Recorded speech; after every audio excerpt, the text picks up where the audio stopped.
shop. And if you look around, we're looking at all these children who've come to our schools, and no one's speaking on the children that are going through and being miseducated by this system that are allowed to roam the streets. And they're roaming the streets with a deadly attitude. That's true. And yes, we're not talking about car parts. We're not talking about doing a recall on electrician switches. We're talking about children's lives. And no one seems to be pointing out that while we're still arguing the rights and wrong of the money and the bond, and while we're still arguing the rights and wrong, who needs to be in control, our children are suffering enormously out here in these streets. Now, we started it back in 1990. You keep saying 99, as if that was the start of something really relevant. The real relevancy was in 1990, when we started educating our people how to be a strong, nurturing, caring people. When we start educating the minds of our young people to grow up to be respectful, to go back and not just get an education and get a job, but to get an education to come back and help strengthen their community. We have forgotten that mission. And now we're talking about dollars and cents. Well, this is not making much sense right now. You're talking about legislators. And what really gets me is that here we are today with the NAACP, with the urban leagues, with the ministerial societies, and all these people who are in the background saying nothing. Your churches are saying nothing. Your other unions that we're supposed to be affiliated with, AFL-CIO, saying nothing. And we come here to these meetings. I'm glad to see all of you all here, because normally we got just 5 or 6 people. So for those of you who are here because you were curious, understand the fault is also ours.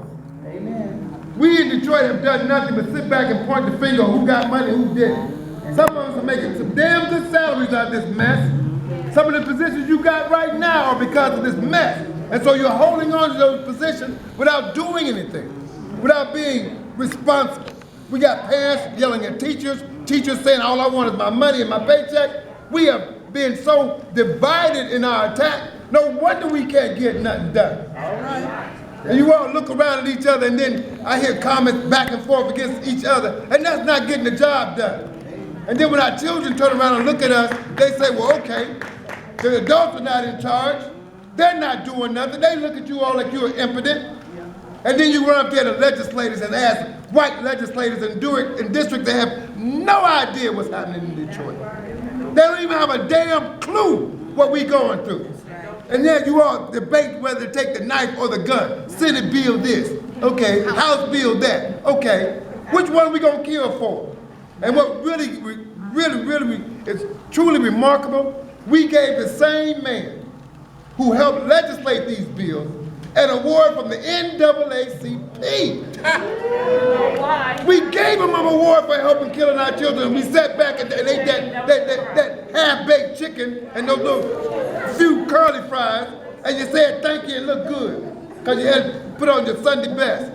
People, we are getting to the point now where the darkness that Martin Luther King spoke of is going to be in our community. Now you can sit here and say it ain't your children if you want to. You can sit here and say, well, I don't even live in Detroit anymore. So you think your gated community is going to stop these children from getting at you? Well, I want you to say right now, I want you to understand right now, you're wrong. You cannot hide from these babies. They will find you. They will hold you accountable. And when you try to ask them, why me? Why are you doing this to me?